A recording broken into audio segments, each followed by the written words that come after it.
Je vous propose l'alliance du mariage. Jésus-Christ est le roi des rois, le Seigneur des seigneurs. S'il y a un nom à élever, c'est ce nom-là. S'il y a un nom à glorifier, c'est notre Seigneur. Amen. On peut acclamer le Seigneur. Vous pouvez acclamer de tout votre cœur. Il y a un temps, je vivais dans le péché. Amen. Sans espoir, sans recours. Mais il a choisi. Amen. De prendre une couronne d'épines afin que je rigole ce soir. Amen. Il a choisi qu'une lance transperce sa côte afin que je sois aujourd'hui en train de dire victoire est pour moi. Et si je sais qu'il a vraiment fait ça pour moi, je l'acclame. On peut l'acclamer. J'ai été créé pour ça. Amen. Il m'a envoyé la terre pour que son nom soit élevé. Et son nom sera glorifié. Sa parole sera témoignée. Amen.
Shalom, maman. Shalom. Shalom. Dieu te bénisse.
Alors, nous prenons la Bible pour écouter la parole d'usage.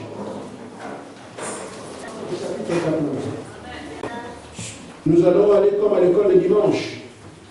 Nous nous levons pour saluer la parole parce que la parole est notre Dieu. Nous lisons Jean chapitre 14, versets 1 à 4.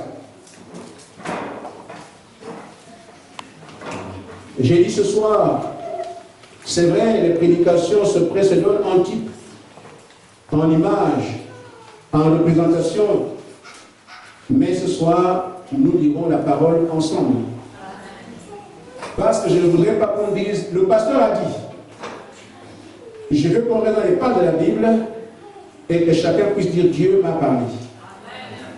Le pasteur a dit, ça rend la parole de Dieu fade. Mais quand quelqu'un sait que Dieu lui a parlé, il a une attitude différente. Jean chapitre 14, versets 1 à 4. Que votre cœur ne se trouble point. Croyez en Dieu et croyez en moi. Il y a plusieurs demeures dans la maison de mon Père.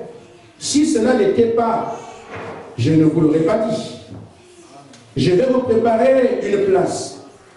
Et lorsque je m'en serai allé et que je vous aurai préparé une place, je reviendrai et je vous prendrai avec moi.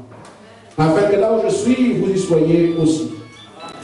Vous savez où je vais et vous en savez le chemin. Éphésiens au chapitre 5, verset 25 à 27.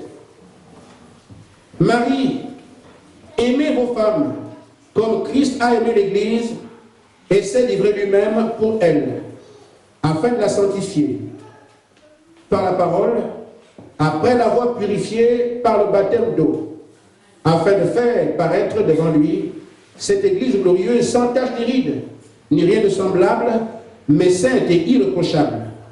Amen. C'est pas la Bible? Ou bien vous avez autre chose? Ce que je dis, c'est ce que j'ai dit. Amen. Apocalypse 19. J'ai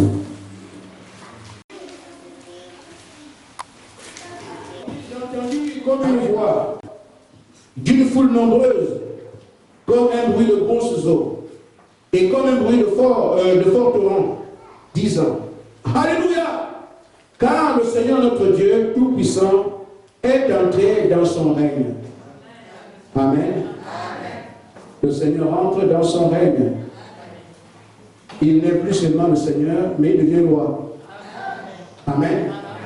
Lisons ensuite. Réjouissons-nous et soyons dans l'allégresse et donnons-lui gloire, car les noces de l'agneau sont venus et son épouse s'est préparée. Retenez tout ce que nous sommes en train de lire, je parle tout de cela. Amen. Quand le Seigneur rentre dans son règne, son épouse s'est d'abord préparée. Et nous prenons Matthieu chapitre 5, verset 17 pour terminer.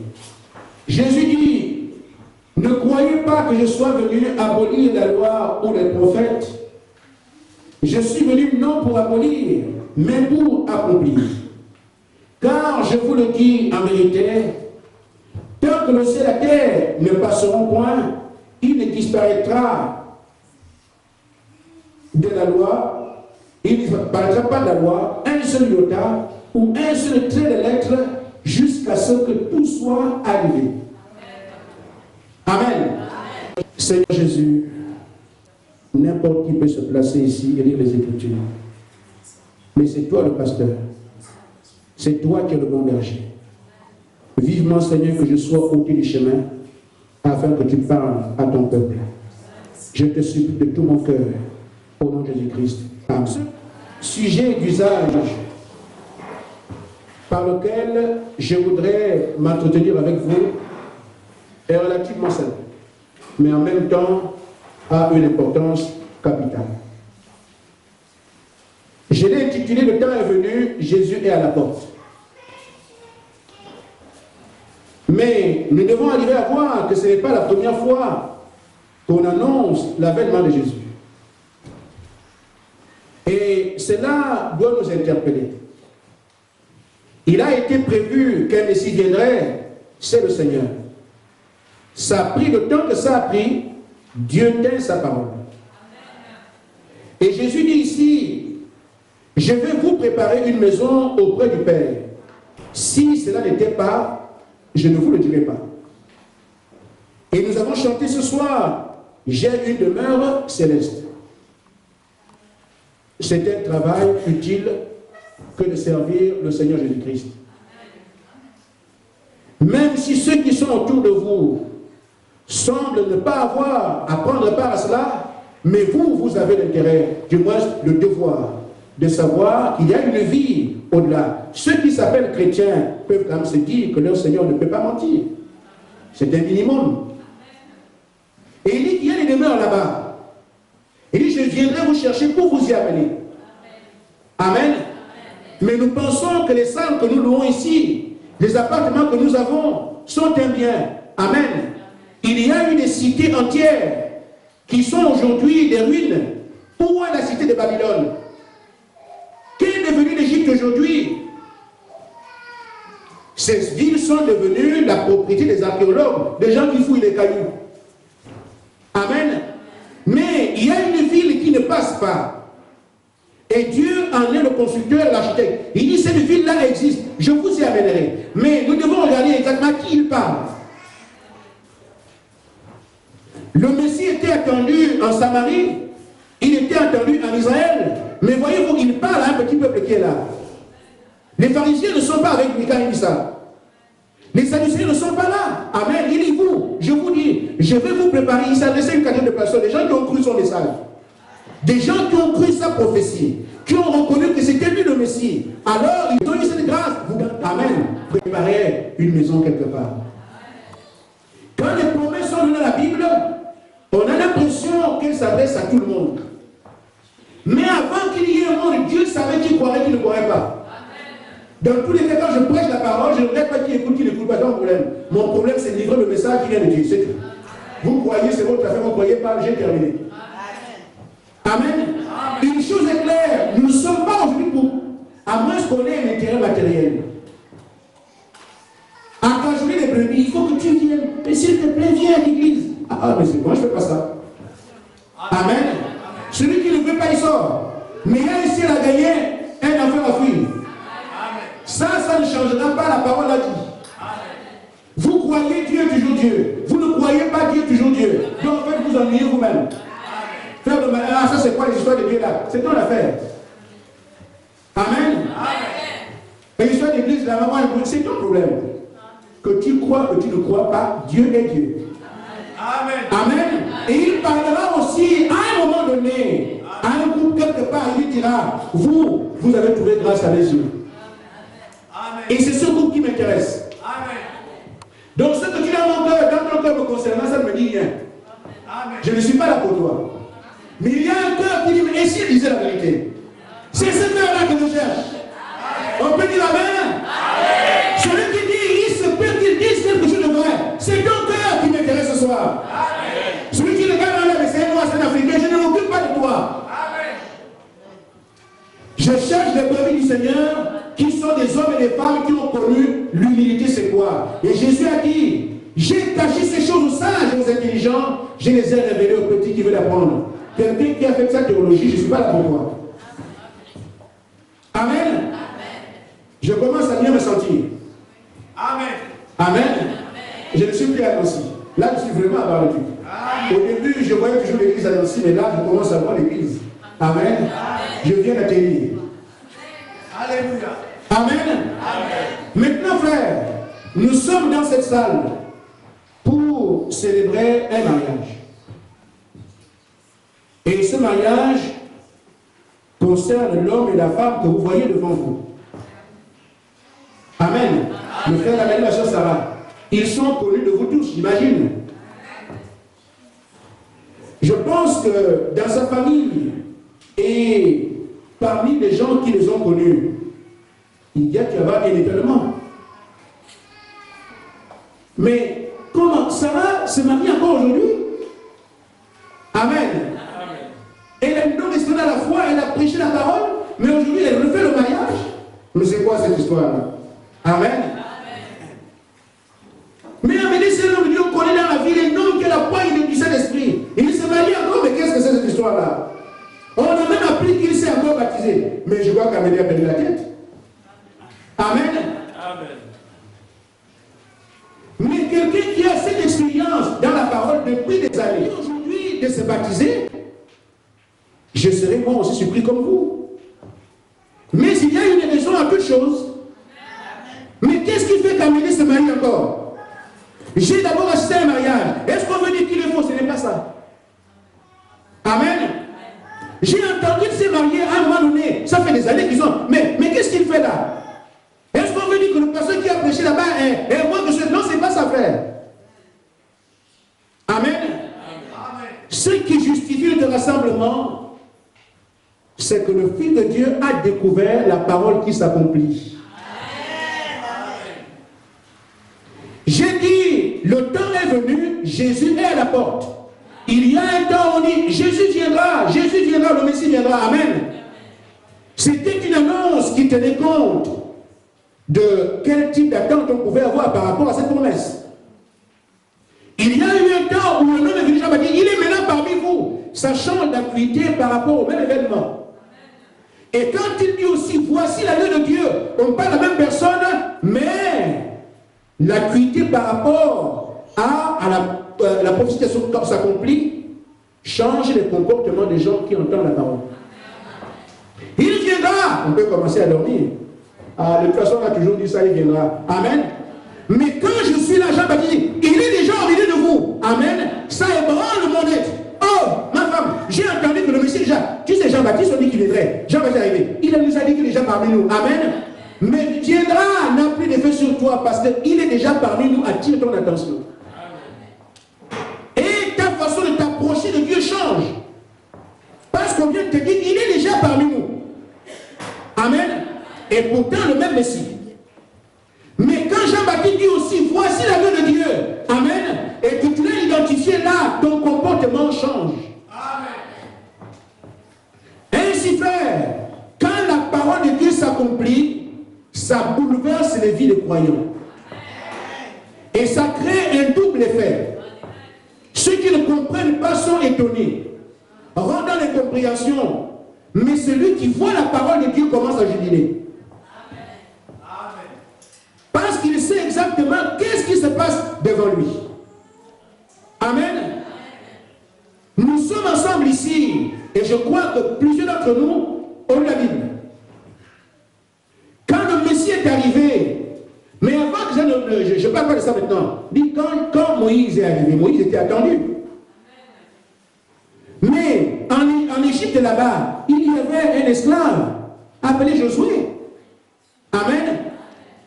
Et pourtant, en ce temps-là, il y avait des prédicateurs qui apportaient la parole. Ce sont ceux qui ont gagné la prophétie de ce qu'un jour, nous quitterons l'Égypte pour aller à Canaan. Ces hommes ont prêché pendant 400 ans, attendant le Messie. Ils ont entretenu le peuple. Amen. Mais ce n'est pas la parole d'entretien qui manifeste un élu. Vous devez attendre la parole qui s'accomplit.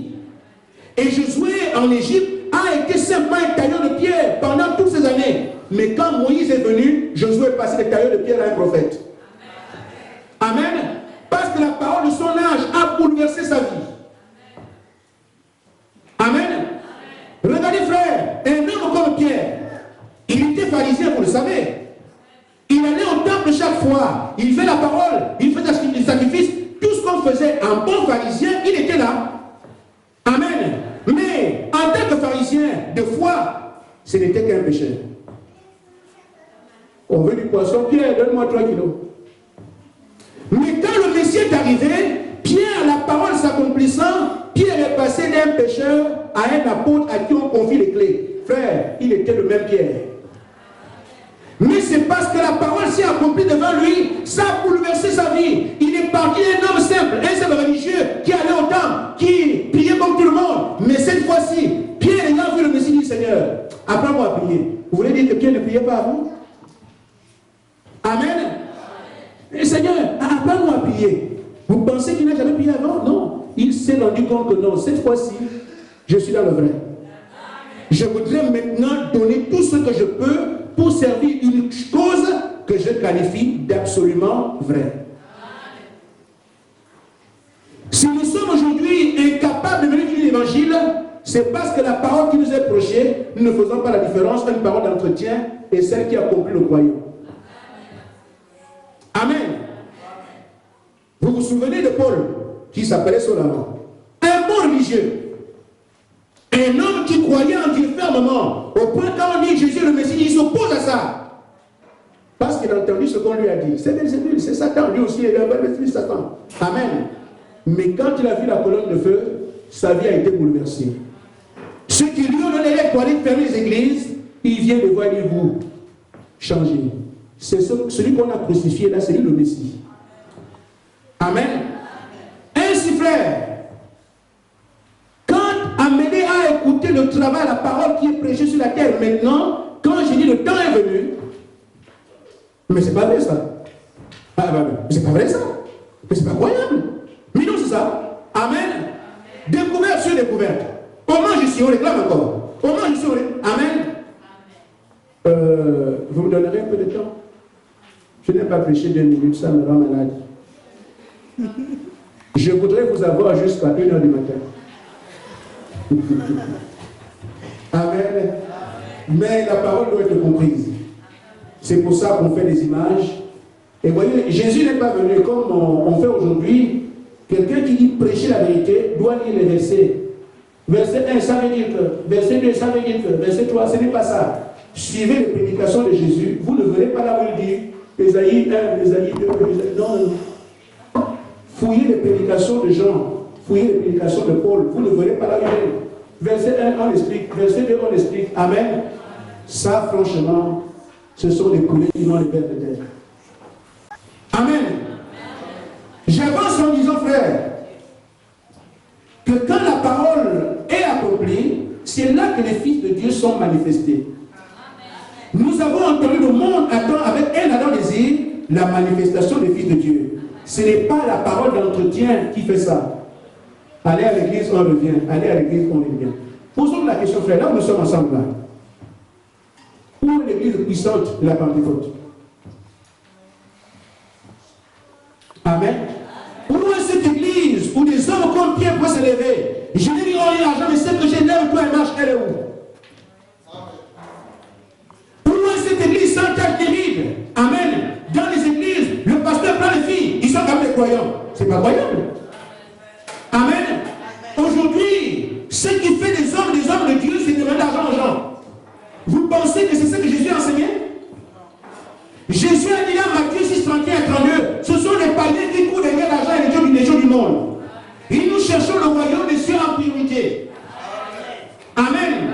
Où est l'église de Dieu? Où il n'y a pas de noir, il n'y a pas de blanc, tous sont des chrétiens. Où est cette église? Vous savez dans votre cœur qu'il y a et ça ne va pas. Moi aussi je le sais. C'est pour ça que nous devons soupirer en disant, Seigneur, où est cette église? Mais il dit, cette église existe. Amen. Mais ce qui se fait aujourd'hui, c'est qu'il a laissé l'église tomber là, dans cette condition-là. Et il savait la relever. Maintenant, frère, j'ai dit, l'une des grandes promesses de la Bible qui nous rapprocherait de Jésus est aujourd'hui en train de s'accomplir sur la terre et les gens ne voient pas. Même un peu. Certains sont au courant. Certains sont au courant. Je dis, frère, quand Jésus est venu, il y avait beaucoup de prophéties autour de son avènement. Amen. Mais la prophétie qui a plus parlé aux gens, c'est ce qui avait trait à leur vie. Mon enfant est malade, on le guérit. Mon enfant est mort, il revient à la vie. Oh Jésus, nous n'avons pas de nourriture, il donne le pain. Quand ça touche la vie de quelqu'un, c'est plus parlant. Amen. Parlez-moi de votre vie, je veux bien, mais si je ne vois pas, moi je ne vois pas. Je ne suis pas Thomas, je veux seulement que chacun exprime le Dieu qui le croit. Et il est temps qu'on y arrive. Amen. Maintenant, cette promesse qui s'accomplit maintenant se trouve dans Acte 3 au verset 19. Parce que le Seigneur Jésus doit revenir. Mais comment peut-on identifier qu'il est déjà parmi nous, qu'il est arrivé? C'est vrai que le Messie avait beaucoup de prophéties autour. Mais celle qui a parlé, c'est Isaïe 35. Quand le Messie viendra, les aveugles verront. Les boiteux marcheront. Ceux qui sont sourds entendront. Et quand les gens ont vu ça, Nicodème a dit non. Personne ne peut faire ces choses si Dieu n'est. Amen. Ça touche le social, l'immédiat de l'homme. Et c'est pour ça que, frère, il y a des... parler de l'avènement de Jésus. Quand le figuier bourgeonnera, amen, l'éclair parleront ce monde jusqu'à l'Occident. Dès que ça l'avènement du Fils de l'homme, là où le corps sera mort, là ça les aigles. Il y a beaucoup de prophéties là-dessus. Amen. Mais ça sont des prophéties qui ont un caractère surnaturel. Que si vous n'avez pas un messager, quelqu'un qui t'arrive pour t'expliquer ça, tu ne comprendras pas. Mais il y a des prophéties qui sont simples. Qu'on peut regarder. Et la prophétie simple se trouve dans Acte 3, 19. Amen, disons.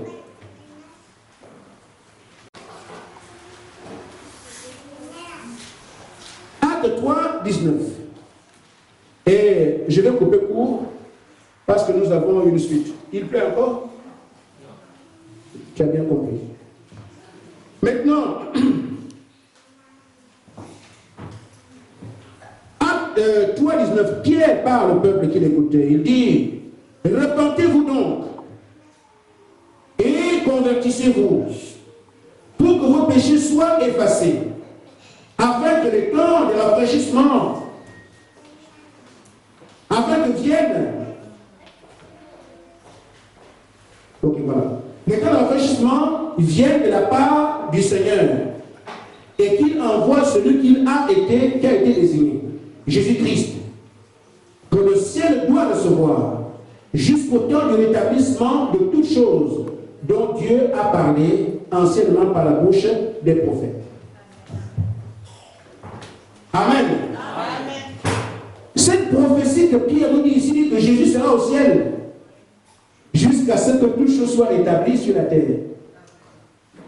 Amen. Amen. Donc avant que les choses soient rétablies, Jésus ne viendra pas. Ce que je vais te regarder, c'est quoi? C'est voir comment les choses se rétablissent, alors je saurai que Jésus est bientôt ici. Ça concerne ceux qui ont soif de Dieu. Pas des gens qui veulent des grosses voitures, qui vivent avec des adultères, et pas ceux qui vont sur l'éthique. Amen. Mais ceux qui ont leur âme apprêtée à recevoir le Seigneur, eux vont chercher à regarder de quel côté il vient. Dieu ne blague pas. Les 3 mages ont vu l'étoile parce qu'ils se préparaient à la rencontrer. Ne vous préparez pas, vous serez surpris. Et il paraît que je suis déjà au ciel, je suis où là? Ça n'existe pas. L'épouse s'est elle-même préparée. Amen. Vous voulez vous réveiller l'enlèvement à une, je suis dedans. Ça n'existe pas. Remarquez donc, Pierre qui avait les clés du royaume, il indique à ceux qui croient sa parole, son message. Il dit, Jésus sera retenu au ciel jusqu'à ce que toutes choses soient accomplies. Une fois que toutes choses sont rétablies, alors Jésus peut descendre. Nous devons regarder, mais qu'est-ce qu'on veut rétablir? Il s'agit de quoi? Et ça va se rétablir comment? Dans le livre de Matthieu, chapitre 17, verset 10. Amen. J'ai dit, nous lisons la Bible. Je vous invite à écouter la parole ensemble à d'autres occasions. Amen. On fera autrement. Mais pour l'instant, lisons ensemble. Dans Matthieu chapitre 17, verset 10, Jésus lui parle. Il dit, les disciples lui furent cette interrogation. Pourquoi donc les scribes disent-ils qu'Élie doit venir premièrement? Parce qu'en principe, les disciples sont en train de voir le Messie devant eux. Amen. Mais la Bible disait qu'Élie devait venir annoncer le Messie, Jean-Baptiste. Mais eux, ils ne savaient même pas, les disciples ne savaient même pas que Jean-Baptiste était venu. Amen. Frère, ça ne sert à rien de continuer à penser je suis ceci, ça ne sert à rien. Soyez ce que Dieu a prévu pour vous. Cherchez à le rencontrer, qu'il traite avec vous. Je suis catholique, je suis protestant, je suis magistrat, c'est vous qui êtes ça. Qu'est-ce que Dieu lui a prévu pour vous? Amen. Que celui qui a des oreilles entend ce que l'Esprit dit aux églises. C'est là que le diable nous tient. Je suis déjà. Et l'homme a du mal à se défaire de ce dans quoi il est. C'est comme ça que les pharisiens sont tombés. Le Messie a vécu la parole dans tout ce qui était possible de faire. Moi, je suis pharisien. Moi, je suis sadducéen. Mais Dieu ne connaît pas ces choses.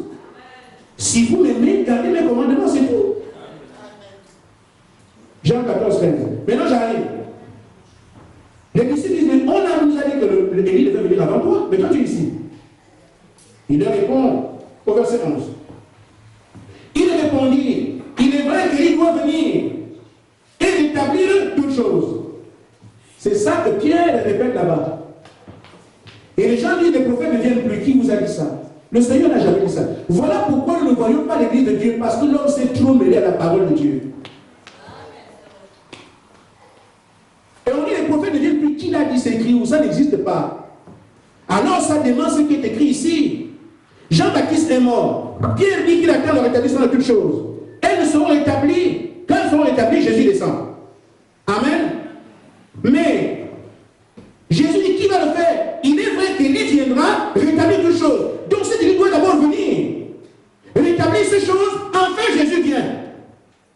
C'est pas ça, le raisonnement simple du CP2. Mais le diable a mis dans la tête des gens que les prophètes ne viennent plus parce qu'il sait que le danger de la terre, des démons, c'est la parole révélée. C'est la parole prophétique. Oh, Dieu dit dans Amos 3, 6, 7, moi l'Éternel, je ne fais rien sans avoir révélé mon secret à mes serviteurs les prophètes. Ça n'a jamais changé. Amen. Les esprits ne meurent pas, sont les hommes. Vous avez vu la tombe d'un esprit? Un esprit enterré ici. Qui connaît ça? Ce sont les hommes qui meurent, les esprits ne meurent pas. Ceux qui se sont opposés à Moïse se sont opposés à tous les prophètes jusqu'à Jésus lui-même. Ils sont les mêmes qui s'opposent aux prophètes. Pourquoi? Parce que le prophète a la bouche de Dieu. Mais dites-moi que ça c'est faux. C'est Jésus qui a dit quand il viendrait, il va rétablir toutes choses. C'est écrit à Jésus. Dites là pour vous, vous êtes mieux que lui pour savoir que les prophètes ne viennent plus. C'est des histoires à faire. Nous avons entendu, on a eu peur de ça. Les faux prophètes viendront. Mais qui est faux prophète? Amen. Dit frère, cet après-midi, je suis pour vous un prophète. Parce que je lis la prophétie de Dieu. Quiconque donne la prophétie de Dieu à un autre, lit la prophétie, il devient prophète. Jésus n'a pas dit qu'un seul faux prophète viendra, il dit plusieurs faux prophètes viendront. Amen. Alors, qu'est-ce qui fait qu'on puisse voir qui est faux, qui est vrai? C'est la parole de Dieu. Amen. Quand je prends par exemple, je ne dis un pasteur qui vous dit des choses à faire. Allez, faites comme ça, vous devez faire comme ça. Un pasteur qui fait peur. Je deviens faux parce que dans Matthieu 23, 11, la Bible dit, vous êtes tous frères. Le pasteur n'est pas plus grand que les autres. Amen.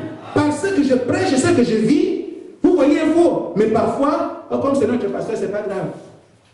Le pasteur tombe dans l'église, il vous dit que le Saint-Esprit, le Saint-Esprit ne tombe pas. Amen. Ça devient donc le Saint-Esprit. Le Saint-Esprit, c'est le Seigneur Jésus-Christ. Il est le même hier, aujourd'hui et pour toujours. S'il tombe avec vous aujourd'hui, vous dites qu'il est déjà tombé avant. Le Saint-Esprit ne tombe pas. Parce que c'est Dieu lui-même. Amen. Et donc, sur cette base, nous devons arriver à comprendre, mais qu'est-ce qu'on est en train de faire aujourd'hui? Un faux roi à la chair, qui vous prend l'argent, qui vous escroque, qui prend les sœurs. Frère, dans une église, le pasteur est là, sa copine est là, sa femme est là. Vous trouvez ça comment, frère, entre nous? Et on va vous dire que Dieu nous bénit dans une affaire comme ça. Je vous dis, le pasteur, c'est même le plus dangereux que la terre porte. Le pasteur est un canal. Si le pasteur est souillé, l'église est finie. Amen. C'est un canal par lequel Dieu passe. Si le canal est souillé, n'ayez pas pitié, quittez-le. À commencer par moi. Amen. Donc quand le pasteur mène l'évangile, priez pour lui. Afin que le canal soit maintenu, nettoyé et que Dieu connaisse utilisé pour vous. Mais si le pasteur est tombé, amen, Dieu vous a quitté. Je parle de moi-même. N'allez pas dire au pasteur, il vous a dit, j'ai dit moi, commencez par moi. J'ai dit ça pour vous et pour moi. Amen. Maintenant, nous avons identifié que Jésus dit, Élie viendra. Vous voyez, ça commence à se rapprocher. Les choses doivent être rétablies. Mais par qui? Jésus dit Élie. Amen. Mais en fait, avant de rétablir, il y a d'abord établir. Les Français sont là, c'est bien qu'on est en France. Rétablir, je pense que ça veut dire établir à nouveau. Amen. Rétablir. Amen. Donc, on doit rétablir quelque chose qui a été déplacé, qui a été déstabilisé, qui a été ôté. Amen. On remet ça en place. Mais qu'est-ce qui a été rétabli? Comment c'est passé? Je vous dis, frère, la parole est simple, pour plus qu'on cherche la face de Dieu. Tout croyant sait que tout homme est un arbre. Amen. Amen. Jésus dit, je suis le cep, vous êtes des sarments, les branches. Donc il se présente comme étant un arbre. C'est pas ça? Et quand quand Jean-Baptiste prêche la parole, il dit, la cognée est à la racine des arbres. Amen. L'arbre qui ne porte pas de fruits sera coupé dans le feu. Il nous indique que les hommes sont les arbres. C'est un type. Quand vous voyez un arbre dans la Bible, ça représente un homme. Comme vous voyez une femme, ça représente une église. Vous voyez une bête, ça représente une puissance. Une étoile, ce sont les messagers. Il y a beaucoup de choses comme ça qui font que la Bible semble compliquée et pourtant elle est simple. Mais si on arrive à suivre ce que le Seigneur a fait dans son programme. Amen. Je m'intéresse ce soir à l'arbre pour vous montrer ce qui a été défait et comment ça a été défait et comment ça va être établi. Vous verrez vous-même qu'au stade où nous sommes ici, et Jésus n'est plus loin. Amen. Maintenant, l'arbre Jésus. Amen. Nous avons entendu dans l'Apocalypse 19 qu'il a une épouse. L'époux et l'épouse sont un. L'arbre Jésus est infaillible. L'arbre épouse, ce sont l'Église qui était censée porter son fruit, la parole, en permanence jusqu'à la fin. Mais quand cette Église a commencé à la Pentecôte, on a vu tous les fruits possibles. Mais au fur et à mesure que nous avons avancé, nous sommes devenus ce que nous sommes aujourd'hui. On parle d'un Dieu puissant, on le voit. Amen. On parle d'un Dieu merveilleux, on ne voit aucune merveille. On se convainc soi-même qu'on est chrétien alors qu'on est encore païen. Parce que si on m'appelle Clotilde, c'est dans le calendrier chrétien, donc je suis chrétien. Ce n'est pas ça, la chrétienté, ce n'est pas un nom. La chrétienté est une vie.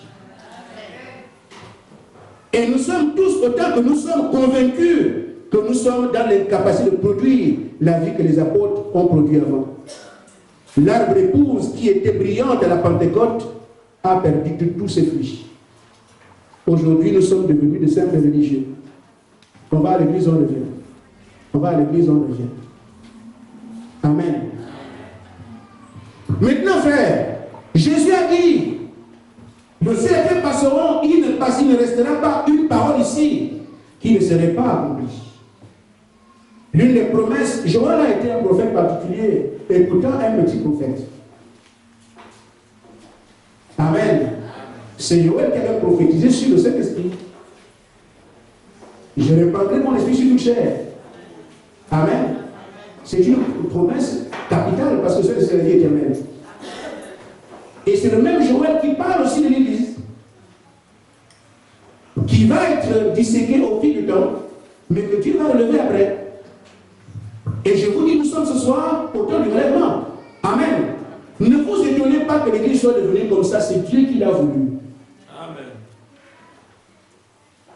C'est Dieu qui a voulu que l'Église soit comme elle est aujourd'hui. C'est son programme. Et il a prévu aussi qu'il va la relever. Amen. Rétablir, c'est que les choses ont été établies. Elles ont été perdues. Mais on les remet à nouveau. Amen. Dans Joël le chapitre 1, verset 1 à 4. Vous n'avez pas, ça va finir. Bientôt. Vous allez partir. Amen. Mais il y en a qui veulent qu'on aille au bout. C'est pour eux que je suis là. Je veux bien comprendre, mais c'est quoi ça? Cette histoire, c'est quoi ça? Amen. C'est notre Bible. Mais celui qui veut aussi partir, c'est pas grave. Je suis là pour celui qui veut. Parce que Dieu a encore. Si j'arrête là, ils ne seront pas tranquilles. Mais il ne nous a pas montré comment ça s'est gaspillé, comment c'est revenu. Amen. Il faut nous poser la question. Vous ne répondez pas, alors là, je dois répondre ici. Amen. Joël le chapitre 2, chapitre 1 et 2. Nous prendrons les deux. Et comme je vais aller vite, s'il y avait des frères qui avaient des Bibles, ce serait bien.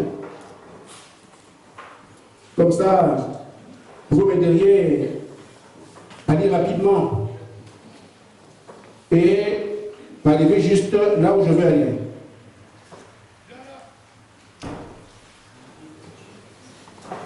Quelqu'un là? Alors, je suis encore sur les petits prophètes là, parfois quand on veut les trouver, on dirait qu'ils disparaissent. Bon, il est là. Amen. Dans Joël chapitre 1, il dit ceci. Écoutez ceci, vieillard, prêtez l'oreille, vous tous habitants du pays. Rien de pareil est-il arrivé de votre temps ou du temps de vos prêtres?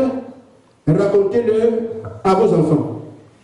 et que vos enfants racontent à leurs enfants, et que leurs enfants racontent à la génération qui suivra. Ce qu'a laissé le gazam, la sauterelle a mangé. Ce qu'a laissé la sauterelle, le gélègue l'a mangé. Et ce qu'a laissé le gélègue, l'oasis l'a dévoré. Amen. Il dit, réveillez-vous, ivres. Pleurez, vous tous, buveurs de vin. Amen. Car un peuple est venu fondre sur mon pays. Dans Joël 2, 25, 27, pour aller vite, il est écrit ceci. Je vous remplacerai les années qu'ont dévoré la sauterelle, le gélègue, le gazam, l'oasis, ma grande armée que j'ai envoyée contre vous. Amen. Vous voyez, Dieu prévoit déjà que l'arbre épouse va être dévoré par des insectes et il dit encore, je vais le relever. Amen. Ça concerne l'église de Jésus-Christ qui a commencé avec puissance à la Pentecôte et qui a perdu toutes ses capacités au cours des âges, mais qui au temps de la fin doit être relevée. Nous pouvons voir comment cette église est morte, comment elle se relève. C'est dommage que vous ayez amené le tableau derrière prévu. Maintenant, frère, les 4 insectes, lisez la Bible chez vous. Le gazam, la sauterelle, le gélègue et l'oasis. Ce sont 4 insectes. Amen. Qui viennent pour dévorer l'arbre. L'arbre épouse. L'époux est un arbre, l'épouse aussi un arbre. Et chaque arbre a des fruits. Amen. Nous irons étape par étape. L'arbre épouse a commencé par être mangé par le gazam. Mais quand on dit le gazam, c'est en fait les 4 formes que les démons prennent. C'est le diable qui vient en 4 formes différentes pour tuer l'église afin qu'elle n'ait plus de valeur. Comme nous voyons aujourd'hui. Nous sommes passés de la véritable foi à la religion. Parce qu'on ne voit plus Dieu. Le premier esprit, la première forme que le diable a prise, c'est celle du gazam. Le gazam est un insecte qui mange les fruits. Amen. Et je prends une fruit pour aller vite, pour vous rendre service. Le premier fruit que le gazam a attaqué dans l'église, c'est l'amour. Parce que l'église de Jésus était basée sur l'amour. Les fruits de l'esprit sont dans Galates 5, 22. Donc il a attaqué d'abord l'amour. C'est pour cela qu'aujourd'hui, dans les églises, les gens sont chrétiens, les hommes, ils ne s'aiment pas. Or, ils étaient tous d'un même accord. Amen. Aimez-vous les uns les autres comme moi, je vous ai aimé. Soyez un comme mon Père, moi nous sommes un. Vérifiez si vous vivez ça. C'est le gazam qui a fait ça. Amen. Quand vous voyez ça aujourd'hui dans le monde des croyants, le gazam a mangé ça. Et après, ils les ont mangé la foi. J'ai prêché ces choses-là depuis longtemps, mais je prends seulement la foi aujourd'hui, frère. Quand l'un d'entre vous est malade, il consulte qui? D'abord le médecin. Mais à qui on a dit à mon nom, vous imposerez les mêmes malades sur la guérie? C'est pas le chrétien? Regardez la vie que vous menez par rapport à la foi. Aujourd'hui, les croyants ont peur des esprits. Parfois même on passe à côté d'un cimetière, on tremble, on marche en quelconque. Pourquoi? On n'a pas des esprits. Mais il s'appellera quand même croyant. Parce que la foi dans la parole n'existe plus. Amen. Oh, le Seigneur a dit, ayez foi en Dieu. Le gazam a donc mangé tous les fruits. Alors, qu'est-ce qui nous intéresse dans un arbre? Ce sont les fruits. Voilà pourquoi les hommes sont à la maison aujourd'hui. Je vais faire quoi à l'église? L'église est devenue comme un club. Elle ne me rapporte rien. Il n'y a plus de croyants. On va à l'église aujourd'hui pour faire les baptêmes ou bien pour les morts. Les fruits sont partis. La deuxième chose, c'est la sauterelle. Vous la connaissez, elle mange des feuilles. Or, quand vous avez un arbre avec des feuilles, c'est au pied de l'arbre qu'on peut communier, parce qu'on est à l'abri, à l'ombre. Amen. Mais qu'est-ce que le gazam, la sauterelle fait? Elle vient manger les feuilles pour éparpiller les gens. Amen. Les gens n'ont plus communion les uns les autres. Et la principale communion qu'on a perdue, c'est parler à Dieu. Sur le pouvoir parler avec les anges, traiter avec Dieu. Mais nous aujourd'hui, c'est quelqu'un qui fait le songe. Ah, on ne sait même pas pourquoi c'est Dieu. Mais voyez-vous, la communion avec Dieu est rompue. La communion avec les frères est rompue. Chaque église a son petit patelin. N'allez pas là-bas, ils sont morts. N'allez pas là-bas, ne touchez pas là. Amen. Chacun a son petit groupe. Mais tous, quand Jésus avançait, quand son église avançait, on demandait seulement, as-tu reçu le Saint-Esprit? Non. Alors, reçois le Saint-Esprit, on part. Il n'y avait pas de barrière que nous avons aujourd'hui. Quelqu'un qui prie dans une église ne peut pas venir me saluer, puisqu'il ne croit pas comme nous. Mais ce terrain est sur vous. C'est son rôle. Après ça, vu le Genèse, il a mis la parole non conforme. Amen. On donne des faux doctrines. On baptise les gens au nom du Père, Fils et l'Esprit. Mais aucun apôtre n'a baptisé comme ça. Aucun. Fouillez la Bible. C'est un ordre que Jésus a donné. Mais le Père, le Fils et le Saint-Esprit, c'est les titres cachés du Seigneur Jésus-Christ. Père, c'est Seigneur. Fils, c'est Jésus. Saint-Esprit, c'est le Christ. Vous avez le nom derrière les titres. Alors allez voir. Je ne suis pas là pour ça. Allez voir les Écritures. Si vous trouvez un seul endroit où quelqu'un a été baptisé au nom du Père, du Fils et de l'Esprit, venez me montrer ça, je change. Mais vous n'en trouverez pas. Le baptême se fait au nom du Seigneur Jésus-Christ. Et la Bible dit tout ce que vous faites en acte et en parole, faites-le au nom de Jésus-Christ. L'apôtre Pierre dit que le salut est dans le nom. Il n'y a pas un autre nom, Acte 4:12, c'est ça. C'est ça qu'on dit, les choses doivent être rétablies. Pour que l'église puissante puisse ressortir de terre. Après ça, on est arrivé au asile. Le asile, c'est la forme qui enlève le Saint-Esprit dans l'église. Aujourd'hui, les pasteurs s'asseyent. Ils font des programmes. On va affecter toi là-bas. Toi, tu vas là-bas. Amen. Bon, les programmes qu'on va faire, on va faire des synode à tel moment. Bon, et tout. Donnez-nous 3 pasteurs aujourd'hui. Toi, tu vas à Nancy. Toi, tu seras après. L'église a une tête. Nous sommes le corps, le Seigneur est la tête. Mais aujourd'hui, l'homme s'est tellement impliqué que tous les plans de l'église, on ne s'abandonne pas au Seigneur. Mais le Seigneur a choisi d'être la tête. C'est dans la tête qu'il y a un cerveau. Vous raisonnez avec quoi? C'est sur la tête qu'il y a des yeux, vous voyez comment vous. C'est la tête qui a la bouche qui parle. Vous parlez avec quoi? Les pieds ne parlent pas. Amen. Les intestins ne voient pas. Vous faites comment pour avancer? C'est pour ça qu'on cogne à gauche, on cogne à droite.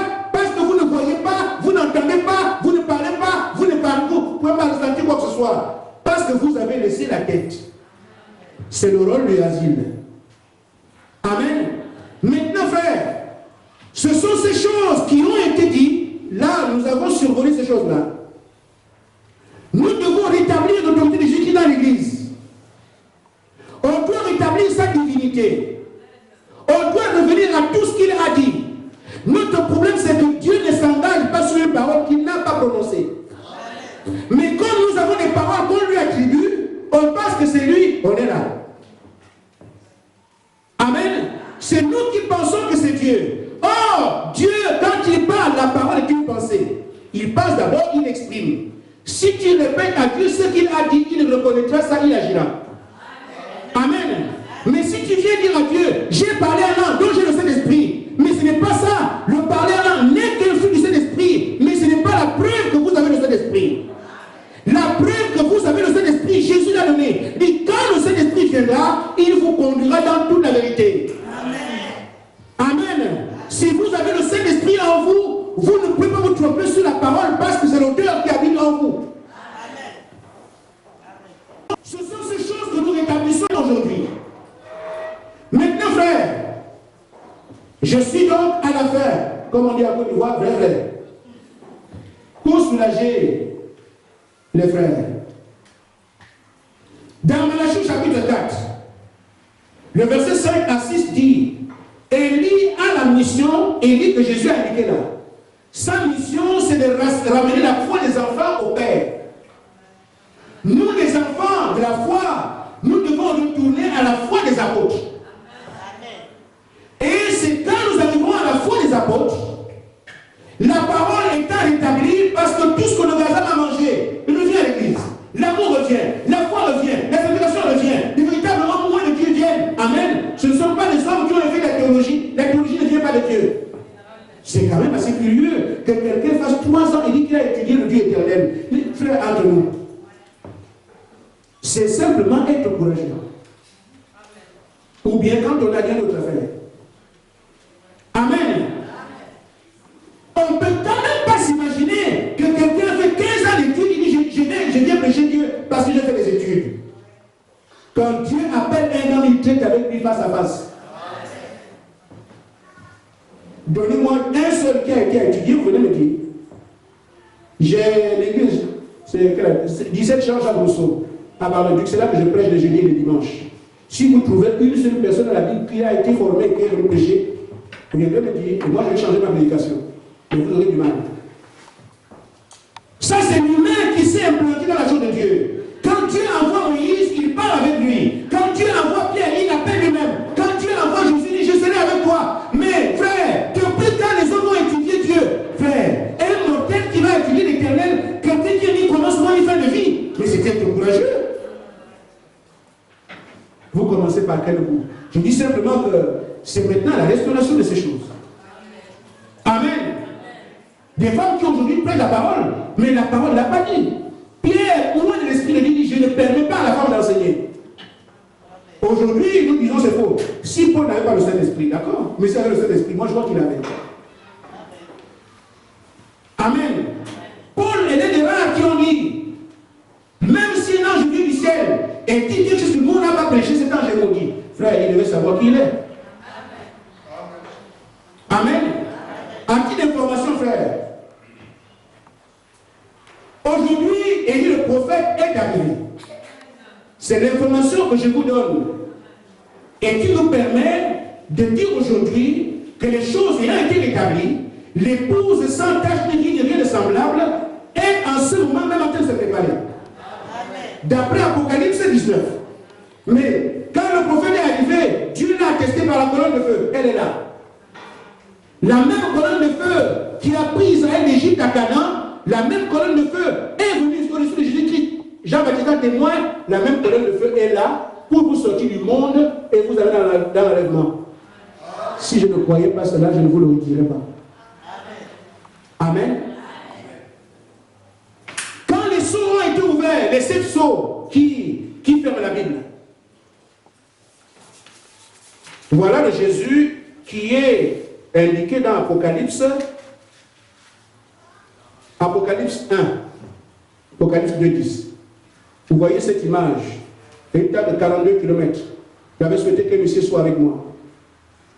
Vous voyez, la figure de Jésus qui est dans l'Apocalypse, où on dit que sa tête, les cheveux sont blancs comme la neige. Quand les 7 anges ont fini de donner les 7 sceaux au 7e messager, au dernier, au prophète du temps de la fin, William Marion Branham, les 7 anges sont allés, ils ont formé le visage de Jésus-Christ dans les airs. Dieu nous a visités dans ce temps-là. Vous pouvez ne pas croire, je ne suis plus responsable de vous. Amen. Il y a une chose, c'est que nous pouvons nous dire, c'est faux, ça rend nos affaires. Mais les deux qui les compliquent, c'est que, et si c'était vrai, ça vous amène à vérifier. Parce que je peux vous mentir. Et si je dis la vérité. Et nous qui savons aussi que c'est vrai, c'est un engagement. Parce qu'il n'y a plus d'excuses. Ainsi, nos frères, quand Amélie et Sarah ont écouté le message, je n'étais même pas ici. Ils sont témoins. Je n'étais pas ici. Ils ont écouté une prédication sur bande. Se sont dit, mais qu'est-ce que c'est? Ils ont vérifié. Amen. La parole a bouleversé leur vie. Au point que les frères, les amis, les cousins ne comprennent pas comment. Il a été marié avant, frère. Viens toi-même et vois. Amen. Je suis donc heureux de célébrer ce mariage. Amen. Amen.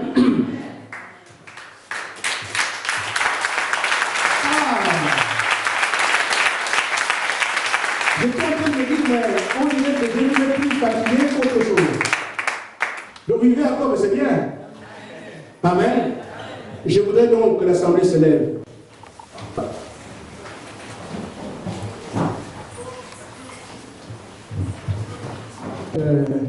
Le beau-père est là, parce que parfois, quand ces choses se passent, s'il n'y a pas un témoin d'une certaine catégorie, on se dit, mais est-ce que vraiment tout va bien?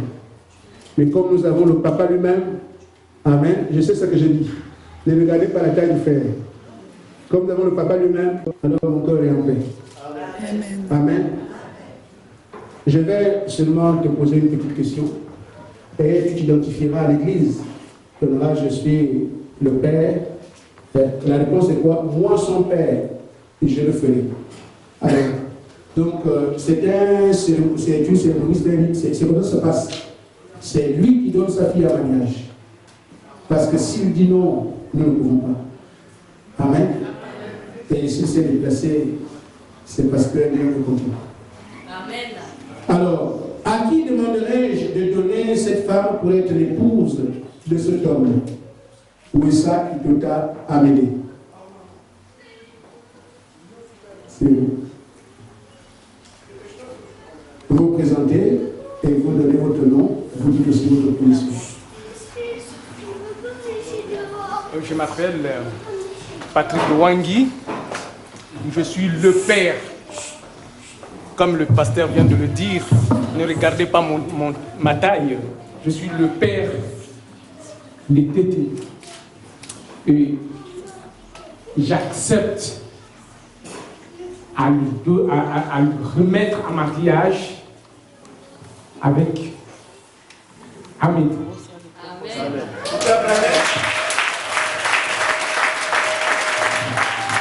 Amen. Nous avons la le cœur et nous pouvons continuer.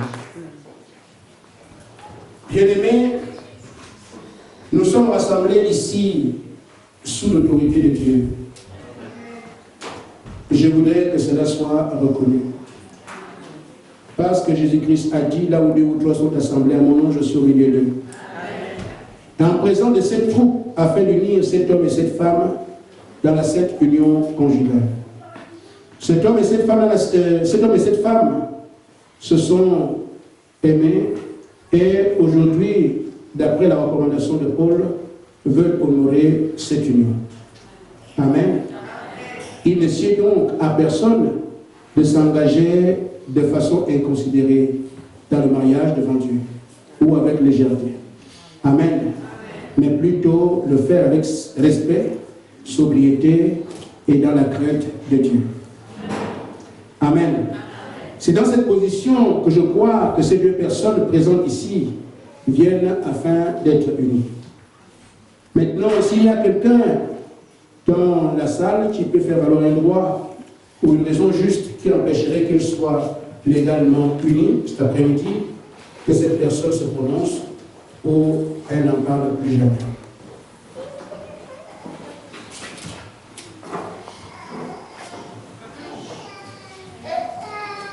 Apparemment, il n'y a pas quelqu'un qui s'oppose. Je vous demande donc, et vous en responsables tous les deux, comme vous en répondrez certainement au jour du jugement, lorsque les secrets de tous les cœurs seront dévoilés. Si quelqu'un de vous connaît quelque chose qu'il doit arranger par rapport à l'autre, c'est le moment de le faire. Amen. Amen. Nous vous donnons quelques secondes. S'il y a un petit souvenir à arranger, vous l'arrangez. Et si tout belle, on avance. Amen. Amen. Amen. Ok, les secondes sont passées. Là encore, il y a une étape franchie. Mais du moment convaincu que vous avez considéré cette obligation solennelle, que vous êtes au point d'assumer, et que vous êtes préparé à y entrer de même, respectueusement, finalement, simplement, dans la crainte de Dieu, je vous propose l'alliance du mariage. Monsieur Wissam, voulez-vous prendre cette femme pour être votre femme légale, pour vivre ensemble dans cette sainte vie conjugale? Promettez-vous de l'aimer, de l'honorer, de la chérir, dans la maladie ou la santé, dans la richesse ou la pauvreté, et d'abandonner toutes les autres, si elles existent encore, aussi longtemps que vous serez en vie, tous les deux, nous vous écoutons.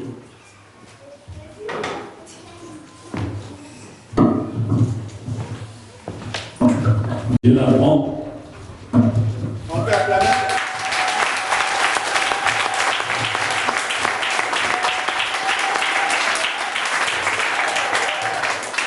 Amen.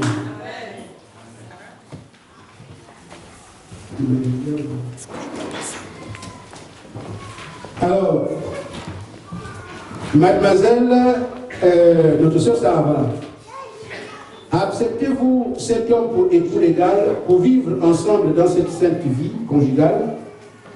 Promettez-vous de l'aimer, de l'honorer, de le chérir, dans la maladie ou la santé, d'oublier tous les autres et de lui être fidèle, aussi longtemps que vous serez en vie, tous les deux?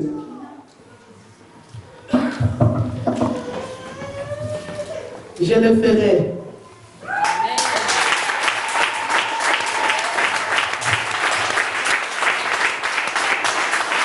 En ce témoignage, nous voudrions alors que vous passez des anneaux au doigt, à commencer par l'homme.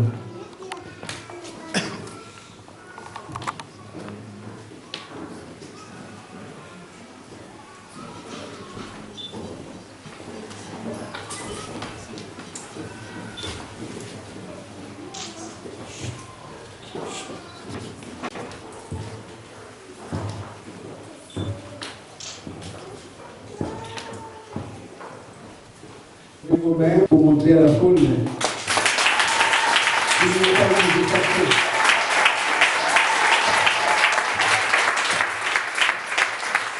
Amen.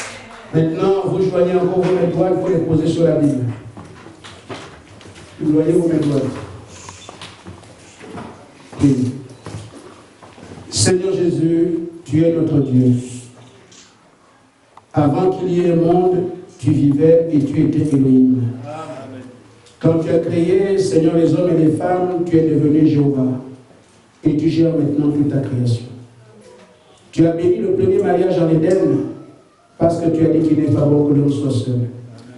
Nous poursuivons cette activité aujourd'hui, respectant ta parole. Dans nos souvenirs, il se trouve Rebecca et Isaac. De même, tu les as bénis. Tu as pris soin, ô Dieu de progéniture. Israël, une grande nation aujourd'hui. De même, je te consacre ce couple, afin que tu puisses les bénir, que leur progéniture soit bénie, que leur vie soit bénie. Père puissant, que toute la puissance du diable a exercé dans leur vie, qu'elle soit éloignée au nom de Jésus-Christ. Je prie pour que les cieux s'ouvrent pour eux, afin qu'ils aient les capacités, les moyens, et surtout ta présence, pour bien éduquer leurs enfants par rapport à la parole, et qu'ils soient eux-mêmes scellés pour l'éternité. Dieu Tout-Puissant, en tant que ton fils et ton serviteur, et sur la base de la commission que tu m'as donnée, les anges étant témoins, je déclare monsieur et madame Ituka mariés au nom du Seigneur Jésus-Christ.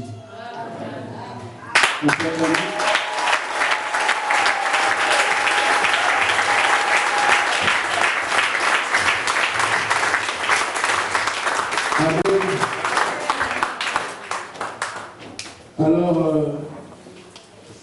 nous demandons au marié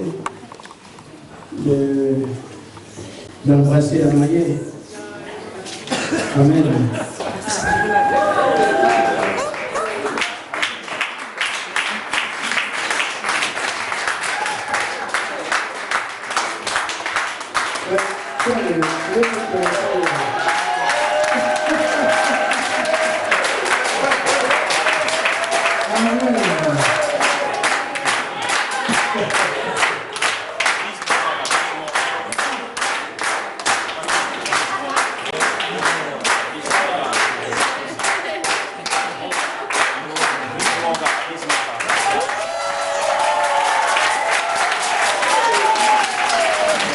Vous avez approuvé? Tout s'est bien passé?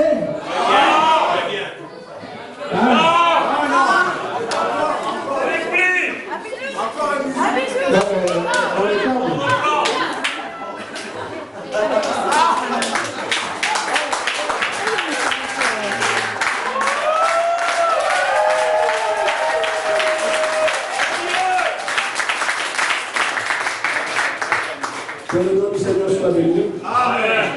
Prions. Père Céleste, l'apôtre Paul dit que rien ne vienne séparer ce que Dieu a uni. C'est toi qui viens unir ton fils et ta fille.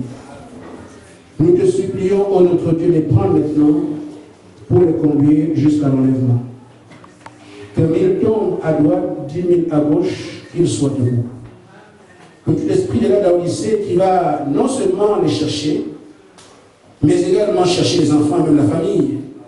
Que les anges de Dieu soient là pour leur signifier que ce terrain est bon. Père puissant, je les recommande entre tes mains et qu'ils vivent désormais pour toi et par toi. Je prie au nom de Jésus-Christ. Amen. Amen.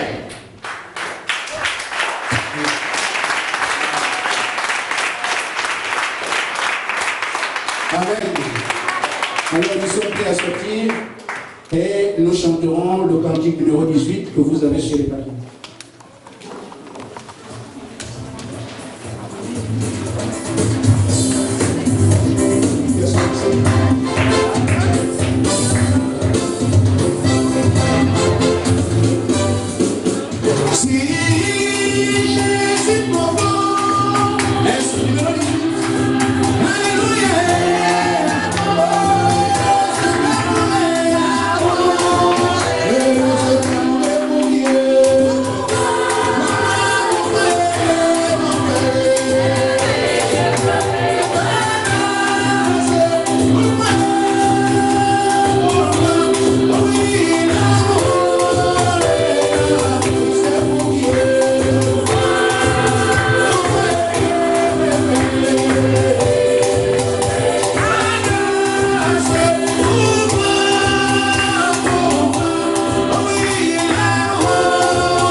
Israël, sois béni de la foi.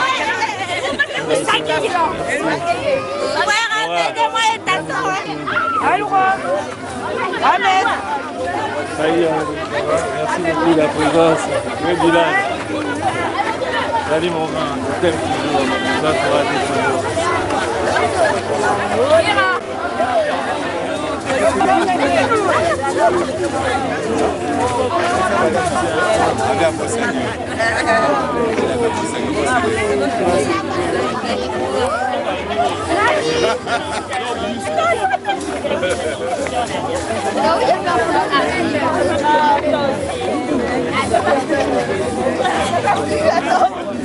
Tu vas te mettre là. Maman, ça va? Vas-y. Je vois tout le monde, pardon. Mais je ne l'adore pas.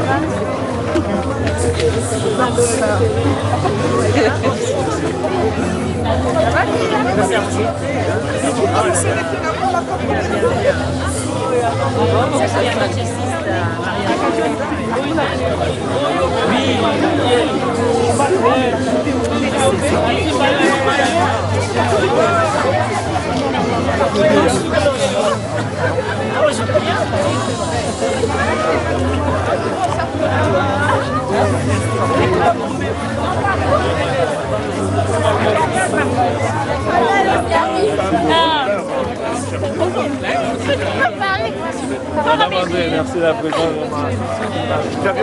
Plein de bonnes choses. Succès dans ton parcours.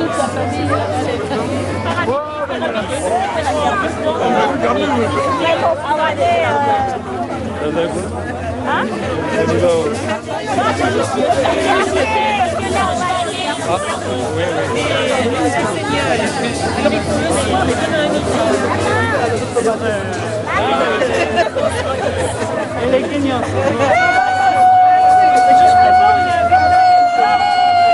Ça fait du bien. Seigneur.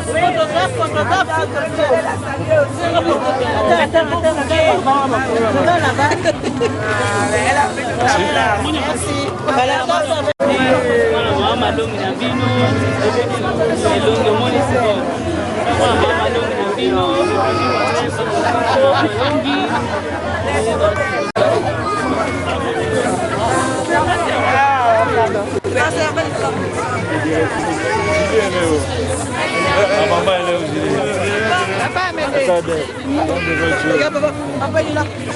John, tu me laisses pas, j'ai besoin quand même. Salut, félicitations. Que du bonheur. Tu vas amener à faire du bonheur.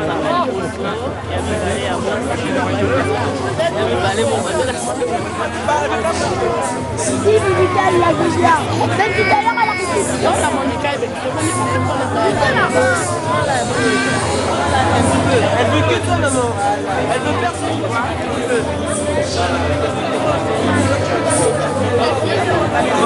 Tu m'as battu.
C'était pas évident avec la En mais là ils sont en train de boire. de la puissance. Elle est où? J'ai une place sur le côté, mais elle va venir. Avec la petite des sports. Mais je suis vraiment content.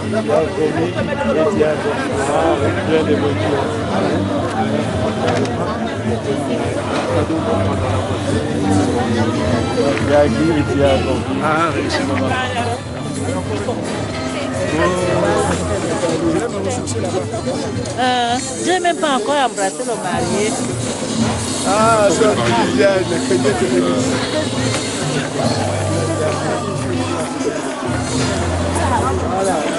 J'ai vu c'est qui, c'est le mari de la maîtresse.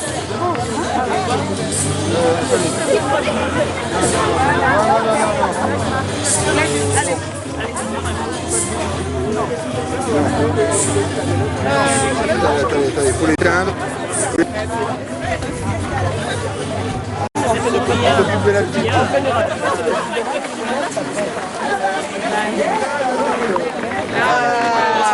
Le mari il est venu quand même.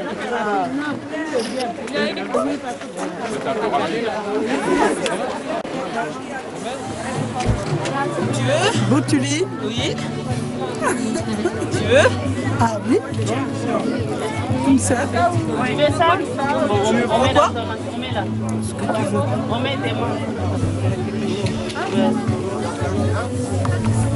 Vive les mariés!